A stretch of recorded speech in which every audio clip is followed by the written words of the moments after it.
Hello and welcome to Storytelling MFA 509 at Southern New Hampshire University. My name is Jason Morgan. I am your instructor for this course. And before we get into everything that we get to start to work on and whatever, let me just say, yay, thank you for being here. I have a great love for storytelling. Hopefully you do too. We're going to learn more about it and hone our craft in this class, so exciting stuff. And since we're going to be working together as a class, this is your first class, if this is your millionth class, we still need to get to know who you are. So what I would like you all to do is, before we get into anything else, is you go to the course menu, go down to discussions, and you'll see there is one for getting started. And so what we'd like you to do, when I say we, I mean me and the school, is basically answer this question. Introduce yourself briefly, discuss your prior knowledge and interest to this course topic, also explain how this course will assist you in your career path. And then you will see that I have already posted the first thing. So you would click on Start a New Thread for you. If you want to read mine and then reply to it, you may certainly do so. But the goal here is to get to know each other. And why is that important? Because here's a little secret. A lot of networking that you're going to do happens in school. It's not what you know, it's who you know. Yes, so you want to get to know other people, and you never know who's going to be able to help you or who you're going to be able to help as we do this. So first thing first is that you go to the course menu, again, discussions, and then please post and respond to students in the getting started.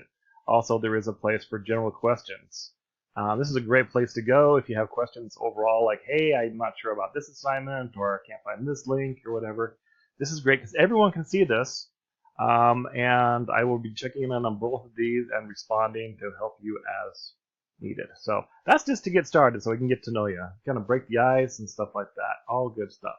All right, so let's go back to the course itself. So what do you do now? So you've kind of posted there and in the getting started, so now we know who you are. What do we do now? Now, my view here is a little different because I'm the instructor, even though I've heard that that's student mode. So you won't see the instructor resources and a few things that I see. So don't worry about that. So for the first thing we're going to do is we're going to go to the Start Here. Start Here. Click on Start Here. And then there are different things that you get to go through. I would strongly encourage you, just when you click on these, you go to the syllabus and the course overview, the grading rubrics and stuff like this. Go through each one of these. Again, I'm not going to do that for this video, but just go through these and make sure you are clear. Understand that this is set up by Southern New Hampshire University. I kind of facilitate this course. I'm here to support you, help you get through it, learn together with you. There are things that are kind of policies and procedures which are set by the school, which I help with, and want to make sure that we're all on board with that. So a couple of notes I want to note, though, really quickly about the syllabus, and this is a question that's brought up a lot, and it's about the late policy. So let's go ahead and talk about that. So this is the late policy for Southern New Hampshire University. Okay, so basically you are expected to turn your assignments in on time, and I'm supposed to give you feedback on time, and that's important because everything builds on each other, and in order for you to do well in the subsequent assignments, you need to be able to get your work in on time and then learn from that and then move on. Now, understand life happens. I get that, okay? So, students needing extra time may submit assignments, excluding discussion board postings, up to 1 week after the assignment due date. Students who submit work up to 1 week late will receive a penalty of 10% applied to their grade achieved on the late assignment, regardless of the day of the week which the work was submitted. That is the policy from Southern New Hampshire, okay? What happens, okay? Instructors will accept assignments more than 1 week late if the student has made prior arrangements with the instructor and the instructor agrees to the extension. But here's the key point. If you're having concerns, stuff happens. I get it. Contact me. Keep the communication open so I can help. I mean, I get it. What I can't really help you with is you disappear for 3 weeks and say, well, I had this big, life got busy, so I'm going to turn in all my work now. I'll be like, well, I got to follow the policies and procedures. Okay? So just reach out to me via email, and that'll help a lot. Okay. Also, students must submit the final assignment no later than the last day of the term. That's kind of the hard, fast deadline. Okay. No assignments are accepted after the last day of the term. That's their thing. I just want to get that out of the way. So again, I understand that late assignments do happen. Again, I've been teaching for several years now, and it seems to be human nature to kind of wait to the last minute to do things. I'd encourage you not to do that. Maybe kind of get yourself a little bit of breathing room.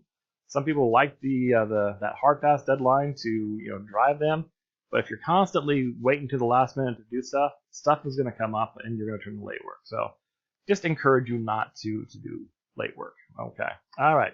So after you've gone through the start here part of the class, okay, where you kind of got to get a general overview of, and this is a good idea, the kind of just general stuff that we need to talk about.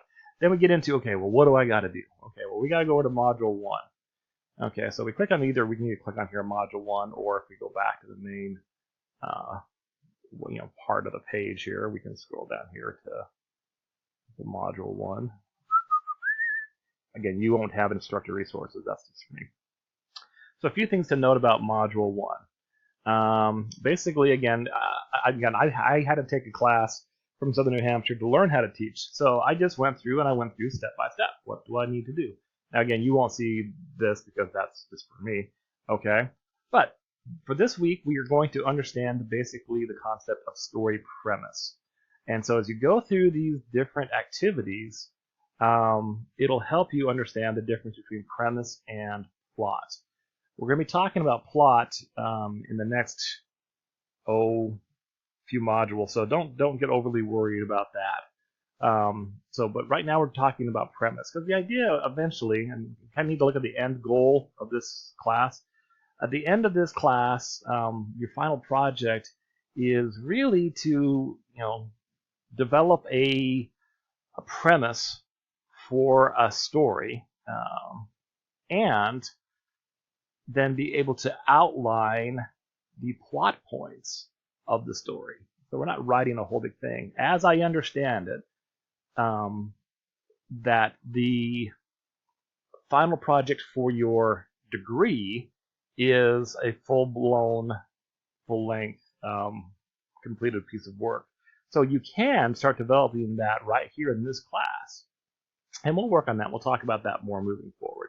But understand that we are going to be working toward that end goal. So by the end of this semester, or by the end of this class, rather, basically you'll have a kind of a fleshed out premise for a story and an outline with the major plot points that that'll help build on that premise. So yeah, there's that. Okay, so another thing that we need to talk about is that, well, I'm going to kind of jump ahead a little bit here because it seems a little non-linear. But for this class, you need to read 2 novels, okay, to help you learn more about what you're going to be doing. And there's a book list. If you click right here and you click on book list, I've already loaded it up. Here's a book list that is provided by Southern New Hampshire. So you can pick 2 of these books. Now you can, add more if you'd like one. Okay, so let's say you would, you have one of these books, like, oh, I really read that one, I've really enjoyed that, or oh, I've always wanted to read that one, or whatever. Okay, it's up to you to pick. Now, these are the only books you can pick from? No. Maybe if you're not sure, I would encourage you to pick one from this list, and then you have to reach out to me and say, hey, I would like to, do another one that's not on this list. And again, you have to reach out to your instructor for approval by the end of Module 1, which is this week, if you want to have a different book that's not on this list. So you can, the easiest way is just pick 2 books on this list and then order them. The harder way is, reach out to me and say, hey, I really rather do this one, and tell me why. This is kind of a thing. So that is something that you need to be aware of. So there's 2 books that you need to get. There's not really a textbook per se, but there are some novels you're going to be reading. Alrighty. So what are the other fun things that are going to be happening this week? So we have a discussion board here. We have an assignment where you kind of tell me which the books you're going to be. You have to, again, if you just kind of follow the directions, you're going to be fine. More information to help you there. And So there is a writing activity that we have to do for this week, and let me just kind of go over that. So if you click on this, and we go over to this, and here's the Module 1 Writing Assignment Guidelines, okay, with the rubric. Look at that. So by this week, okay, in this analysis assignment, you will analyze the craft techniques, setting tone, dialogue, etc., and story elements, plot, characterization, pacing, etc., okay, that hook the reader to the premise of the first chapter or two of the selected reading. So after you pick your 2 books, okay, then you're going to look at the first couple of chapters and figure out, okay, what did the author do? What did the author do to hook your reader to get into the premise? Because again, this week is all about premise. How did they set it up? And then again, if you look through the rest of this assignment, it kind of gives you the ideas of, did they use a setting? Was it dialogue? What are the elements that they do to basically help set up the premise that kind of hooked you? That's a very important part of this. And as far as the rubric for this goes, again, this is set up by the school. You just read through this. I don't want to spend time walking over stuff that you can read on your own. Just trying to encourage you and kind of show you where you're supposed to be going. Okay, so let's go back to Module 1. So you've got this discussion. Let you go ahead and read through that. You have this activity where you have to tell me which books you want. And that, by telling me, hey, these are the books I want, that doesn't mean I order them for you. No, you have to get your own books. Then you have that assignment that you have to write, which we just looked at. Okay, there is this little video here, or link rather, kind of reviews the final project that you're going to be doing for this class. And then there's a discussion board about the final thing. So again, just kind of follow through. Part of, anything new is scary, could be scary. Once we kind of get into the hang of it, this will be old hat. I'm here to support you. These discussion boards for this class, they're basically pass-fail. Just give it, if you just try, if you just put in the effort and respond, okay, then you're going to get credit. Again, I've been teaching for a while, so it's obvious those students who waited to the last second, threw something together, hoping to get, hey, this is good enough. Now, you can tell those who put the effort in and those who didn't put the effort in. There's a little subjectivity there, but it is what it is.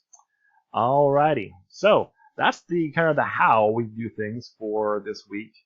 And just as a little quick side note to wrap up this little video here. When I was doing a book tour for my first series, I would have people come up to me and say, "Oh, hey, you know what? I've been working on a story myself. Been working on a book." And I'm like, "Oh, that's fantastic. How's it going?" And I would get different kinds of responses, but the 2 responses that I would often get were, "Oh, it's going really well. I've got the first chapter done, and oh, cool. How long have you been working on it?" "Oh, about 10 years." Okay, yeah. We're going to be talking about how the beginning of books when you're writing, they're basically just a groundwork to kind of get started, and so that's the thing. I've also had people say, "Oh, I've always wanted to write a book, but I just don't like to read or write." What? No.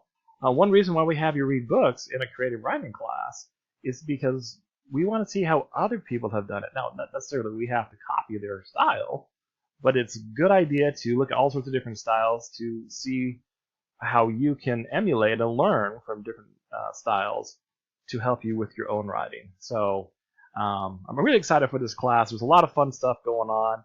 Let's keep it interesting. Let's keep it creative. Let's be supportive of each other. Remember that we are in this together. And if you have concerns or questions, please contact me. When you go to my instructor, it has my information. All right. Look forward to working with you. Let's have a great semester. Let's do it.